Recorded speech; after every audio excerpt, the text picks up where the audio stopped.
Bonjour à tous. Alors, on est là pour un quiz. Non, c'est pas ça. Une conférence. Conférence. On appelle ça. Une conférence Sur la série. contre les. Ouais, il y en a deux qui ont suivi. On dit plus que Deux. Buffy. Non, par contre, ils sont juste derrière. Si vous donnez que ça, ça va pas le faire. Non, ça va juste pas le faire. Donc là, Parce on fait une alors, attends, conférence c'est- sur- mais- C'est surtout que ça va pas le faire et James ne restera pas faire le showcase après. Attention. Faut être gentil avec James. Du coup, est-ce que vous voulez les voir? C'est un peu mieux. Alors faites du bruit déjà, s'il vous plaît, pour Amber Benson.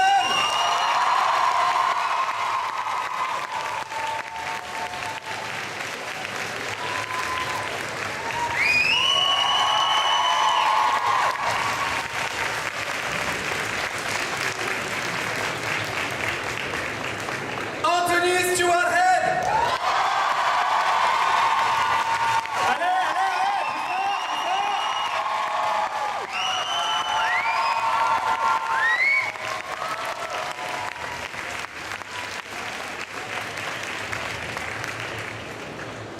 Et James Masters. J'entends rien.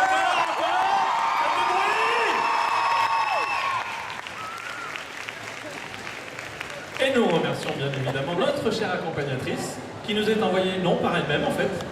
Comment t'appelles-tu? Makio. Et nous remercions, pardon? Je veux me mettre où?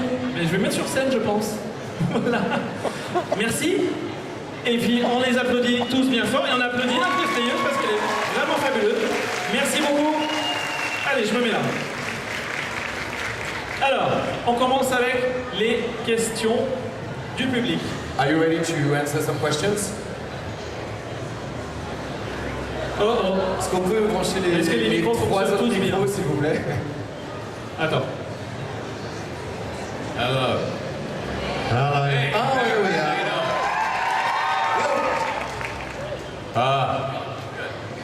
Ok. Alors, première question. On y va. Ici.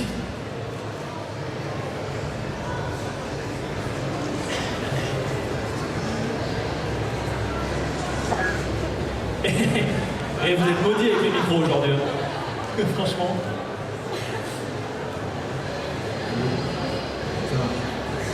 Bonjour, en fait, ce serait pour avoir des anecdotes en fait, de chacun par rapport à la série.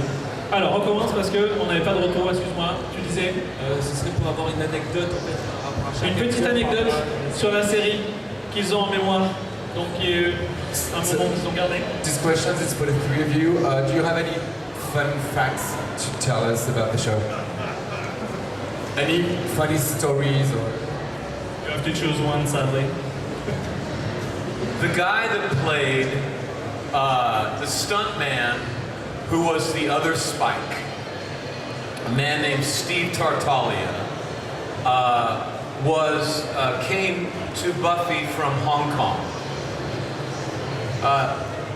The stuntman who played Spike, came from Hong Kong to Buffy, directly from Hong Kong to Buffy, and he did not understand that there were rules. Like in America, there are certain things you have to do for this thing called safety. In Hong Kong, they have no rules about that at all. So he would do stunts that other stuntmen would never do. And I remember one time he was taking a medium fall from about the same height as these beams, and he was gonna fall on the grass. But because of the camera, they moved him over so that he had to fall onto the curb. So half on the street, half on the grass, but there's a curb there, and he has to fall down on it, which is like it's going to break your back. And all he asked for was a small bush to break his fall. Steve was insane. Yeah. En fait, le cascadeur qui donc remplaçait James dans le rôle de Spike, le cascadeur, il venait directement de Hong Kong. Et il dit, aux États-Unis, c'est ça, on a des règles sur la sécurité. Hein, des règles qui sont vraiment bien précises et avec lesquelles on n'a pas le droit de jouer. Alors par contre, à Hong Kong, pas du tout, hein. Il n'y a pas de règles, on y va un peu à l'arrache. Et il dit, et lui, il faisait des trucs que jamais aucun autre cascadeur n'aurait accepté de faire. Il dit, je me souviens d'une scène où à un moment, il devait tomber d'une hauteur à peu près de la grille, directement sur le sol, et en fait, en tombant à moitié sur la rue et à moitié sur le trottoir, donc avec quand même le dénivelé des deux. Et il disait, mais... et lui, il était là, non, bah vas-y, je le fais, mais il va se casser le dos. Et en fait, il a juste demandé un tout petit buisson. Si on pouvait juste mettre un tout petit buisson comme ça pour amortir sa chute tranquille.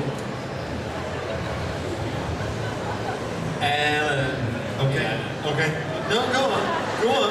Really? Yeah. Okay. The best stunt that I ever did was they lit me on fire. And it was in the season 3 where Spike gets drunk and falls asleep outside. He's woken up by the sun lighting him on fire. And the thing is that the hand is lit on fire, so it's an unprotected burn, which is one of the most dangerous stunts that there is. And I talked him into letting me do it. And because usually when you see someone burning on film, it's actually their clothes burning. It's not the flesh. So for the gag, they put my hand in this protective gel, and then they put my hand in the fuel, 2 liquids, and then they light me on fire. And you have 4 seconds to put it out.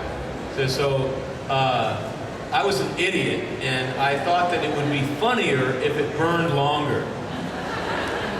So I let it go for 6.5 seconds. And I burned the living hell out of my hand. I had blisters all over my hand.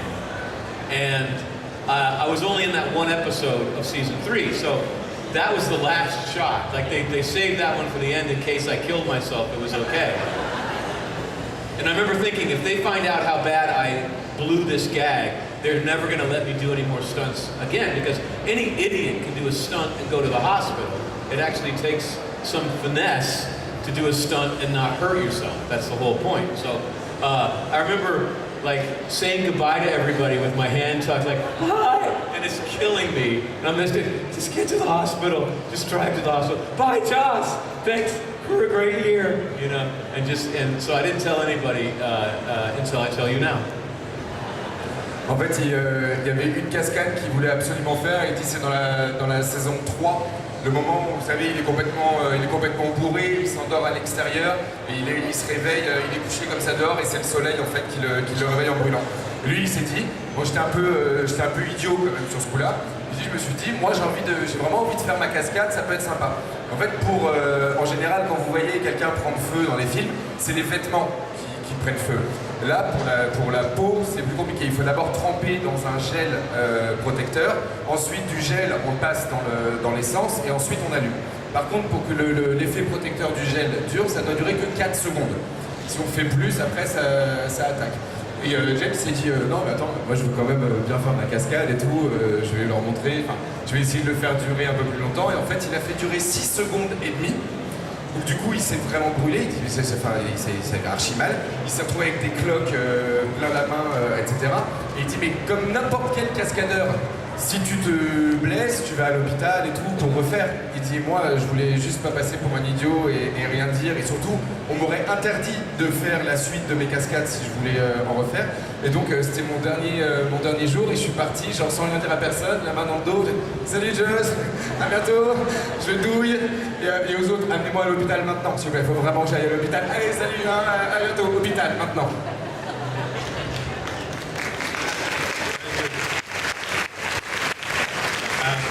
Two very quick stories. But when I played the Fiyaro Demon in season 4, I think it was, the first was I had to do a scene in a garden where the Fiyaro Demon is climbing fences. He's lost, and he climbs into a garden. And we were on location, and there was this little boy who was terrified by me. I was dressed as the Fiyaro Demon, and I sat down next to him and I said, it's okay, so I'm ordinary, I'm a person. And I took my glove off. So I had a real hand underneath my glove. Freaked him the fuck out. Yes, completely freaked him out. C'est un moment où, si vous vous souvenez, dans la saison 4, quand il se transforme en le Fiarel, le démon Fiarel, là, à cause du sang, et il dit à un moment, toute une scène où on était dehors, et il dit il y avait un petit garçon, il dit moi j'étais dans mon costume, et il y avait un petit garçon qui était devant lui, mais qui était complètement terrorisé. Il dit moi je suis venu, j'ai essayé de m'asseoir à côté de lui pour le rassurer en disant mais non, t'inquiète pas, je suis une vraie personne, truc vachement crédible déjà au passage, je suis une vraie personne et tout, il dit et donc j'ai voulu lui montrer, et donc j'ai enlevé mon gant pour lui montrer ma main, que j'avais une main humaine. Et en fait, ça a été encore pire, parce que quand il a enlevé le gant, le gamin, il était encore plus effrayé qu'avant. And second, there was one scene where I had to chase Buffy's, the woman who ran the college, I can't remember her name. I had to chase her up the street, and we were in the studio, and I said to Joss, how do I do this? Am I chasing? What do I do? And he said, like this. So that's what I did. Il dit il y a une autre scène, je crois que c'est quand on est à la fac ou quoi, il dit je sais plus pour quelle raison, mais en tout cas je devais poursuivre Buffy, et donc je suis allé voir Joss en lui disant mais en même temps, comment tu veux que je sais pas comment tu veux que je fasse. Il dit bah c'est simple, comme ça. Et du coup c'est ce que j'ai fait. Ouais, il le fait mieux quand même, je trouve. You're better than me.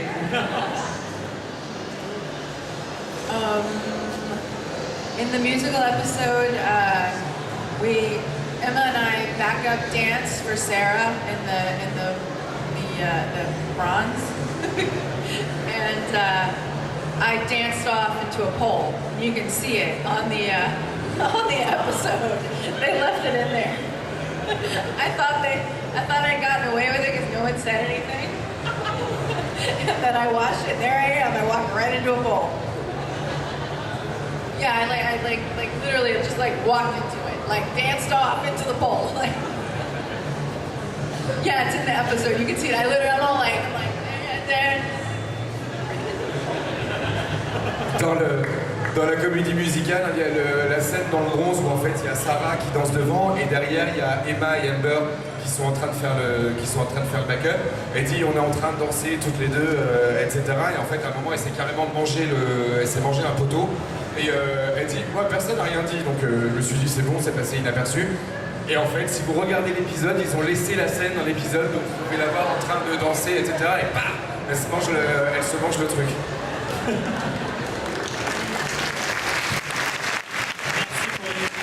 Anecdote, une question au deuxième rang et après au premier. Deuxième rang, le monsieur.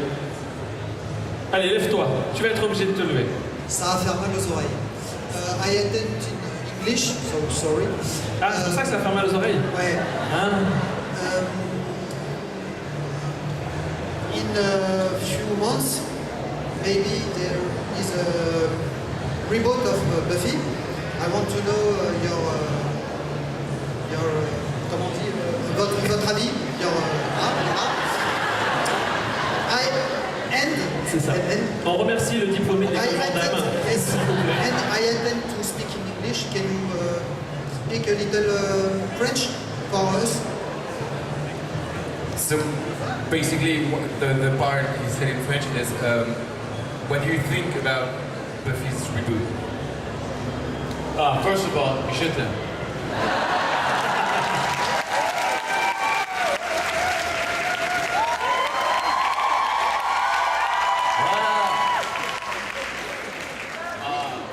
I think like everyone else, I was a little concerned when I thought that it was going to be a copy of Buffy, like they're going to get a new person to play Buffy and a new person to play Giles, and I didn't really think that was going to be that interesting. But then when I found out that it's going to be an entirely new Slayer for an entirely new generation, an entirely new cast of characters, but in the same universe, I thought that was very exciting. And then I read that the woman who was going to run the show grew up with Buffy the Vampire Slayer. It was watching Buffy that made her want to be a writer, producer. So Buffy is really in her DNA. And she's gone on to produce other very popular television shows. So she's a very experienced writer-producer. And then I found out that Joss was on board and working with her to make sure that the special magic of Joss is in there as well. And at this point, I'm very excited about it. Because I think that this new generation needs a Slayer. I think, especially in my country, there's a lot of demons out there that, you know. Yeah, so I'm excited. I think it's a really good idea. I think it's a good time. I think we need a new Slayer. Yeah.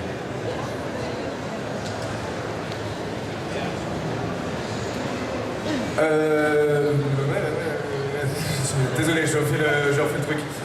Alors, au départ, comme tout le monde, il était assez préoccupé sur l'idée d'un reboot de Buffy en se disant, attendez, à quel moment, si c'est pour avoir une nouvelle Buffy, enfin quelqu'un d'autre qui joue Buffy, quelqu'un d'autre qui joue Giles, quelqu'un d'autre, et qu'on reprend les mêmes personnages 20 ans après et qu'on recommence, ça sert absolument à rien.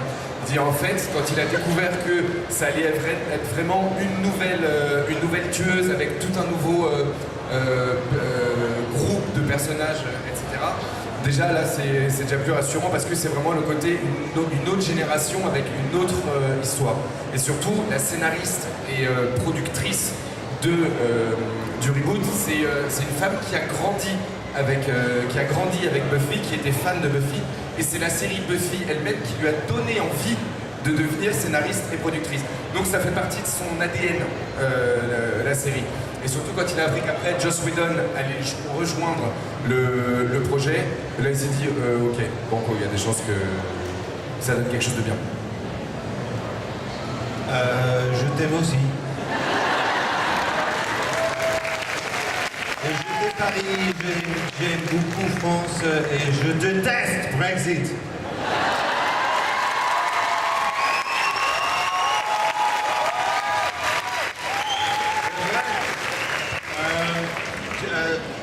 All I can add to what James has said is that Fran and Kaz Kazooie, producer, wife, director team, were responsible for the movie, and Joss hated it. They took his script and fucked it up. It's still a reasonable movie, but it's not what he wanted. It's not what he dreamt of. And at one point they were talking about doing another movie and insisted that Joss had nothing to do with it. And they still derive money from anything to do with Buffy. But all I can say is I hope they're nothing to do with it. Because Joss is the world of Buffy. He's every time we had a script, and it was a reasonable script, whenever Joss then he'd do a little thing at the end, a little sprinkle of stardust, and it came to life. There were gags and little twists that weren't there before that he put in. So, yeah, as long as Joss is on board, it's going to be great. Il dit par exemple au départ Franz et je sais plus le nom bête, mais le couple Kazooie qui était aussi en production et qui ont fait le film.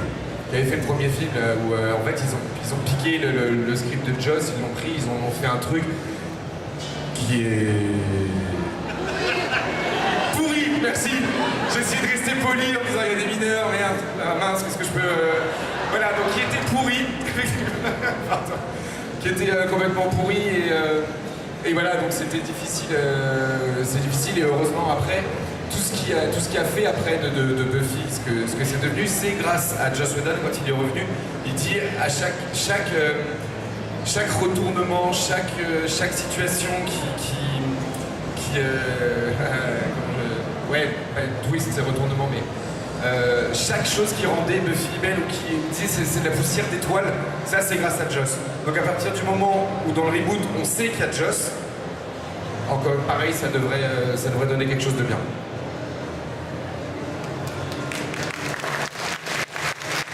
Le film d'ailleurs, où elle ne s'appelait pas Buffy, je crois. Si, c'est Buffy contre Buffy the Vampire Slayer. Dans le film, je crois qu'elle s'appelle Bichette. C'est ça. C'est ça, hein? Ouais. Ah, il l'appelle Bichette dans le film. Très fort. Oui, en français, ils avaient traduit Buffy par Bichette. As I told you earlier, outside, since in French they translate everything, it's a dub, everything, they didn't, in the movie, they didn't keep the name Buffy, and her name is Bichette, which is... In biche, it's a deer, okay? Bichette, it's a small deer, it's a... C'est un grand moment de solitude, c'est fabuleux. Doll. You know? But it sounds stupid, like doll. Bichette. Like, you would make fun of someone. Bichette.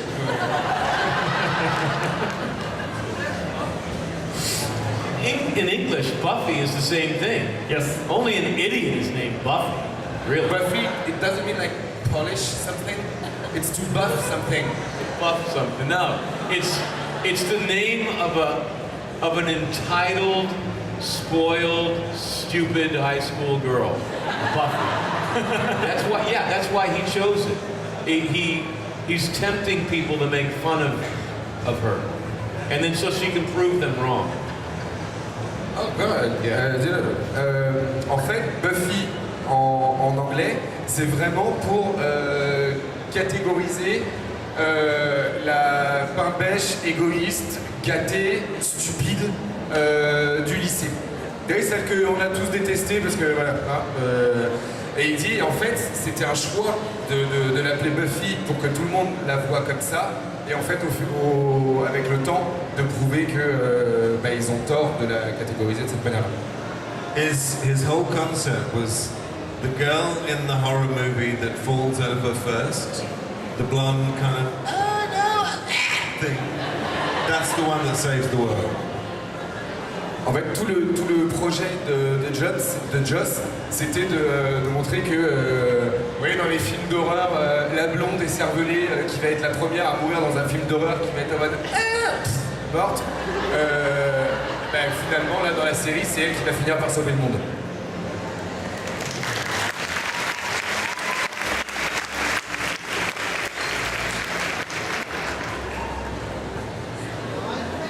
Et on termine avec Amber. Sinon, on va prendre un petit peu de retard, je pense. Non, on va les laisser, ils sont bien. Ça va? Tout va bien? C'est good? C'est cool. Amber n'a pas répondu, peut-être, elle n'a pas répondu à la question, parce que la question était pour les trois, je crois, c'est ça? The question. Il y en a un qui a chuté. Je m'appelle Amber.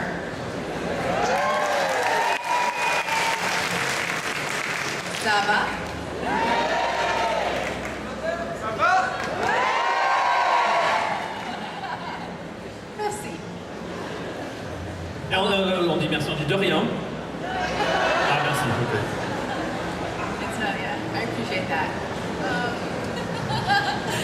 I think the reboot is wonderful. I feel like it's, so long as Joss is involved, it will retain the sort of heart that is the center of what makes Buffy so wonderful, the charm and the heart. I mean, you care about the characters. There's an emotional connection. And I think that will be a part of this because he's involved.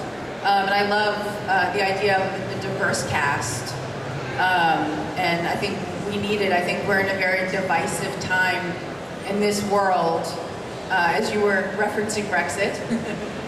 And it would be nice to see Buffy kind of bring people back together again. That we can all have differing opinions, but we should be respectful of each other and compassionate toward each other and have empathy. And that's a part of Buffy, showing empathy for the people around you and having compassion for them, you know? Before you stake them, right? Before you stake Pour ce qui est du reboot, elle dit, comme James et Anthony, elle dit à partir du moment où Joss fait partie du projet, on est sûr qu'on va garder le cœur, l'essentiel de Buffy et ce qui nous a fait aimer la série. Elle dit, en plus, elle dit, je trouve ça super qu'on ait tout un casting complètement différent, nouveau, et plus particulièrement dans lequel on est maintenant. Elle dit, parce qu'on a besoin, il faudrait que dans Buffy, on a l'empathie, la compassion. Tout ça c'est des thèmes qui sont vachement abordés et qui font l'essence de la série. Elle dit, dans le monde dans lequel on est, c'est important qu'on puisse retrouver une série qui ramène ces valeurs-là. Elle dit, on peut avoir des opinions différentes, on peut avoir pas de divergence, mais ça ne nous empêche pas de pouvoir d'être réunis et ensemble. Hein, ça pourrait pas faire de mal à ceux du Brexit. Ce à quoi James a dit, ouais, on se réunit, mais avant de pouvoir bien vers les tuer.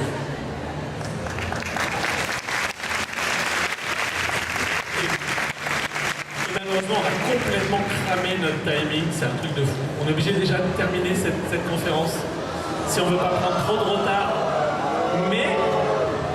Mais je crois qu'on va enchaîner sur quelque chose de sympa. Oui, mais alors là, la conférence, n'oubliez pas, il y a une autre conférence demain, déjà. Et c'est surtout que si vous voulez en plus profiter du showcase, c'est maintenant. C'est maintenant. Qui veut le showcase? Qui veut écouter James Masters? C'est pas assez. Allez! Il se prépare, il en a pour quelques minutes et il revient. En attendant, ah oui, on fait une petite photo, tu sais, juste devant le public, avec nos 3 invités. Just a picture with the public behind you. Yeah. Ça va être publié sur les réseaux, c'est ça?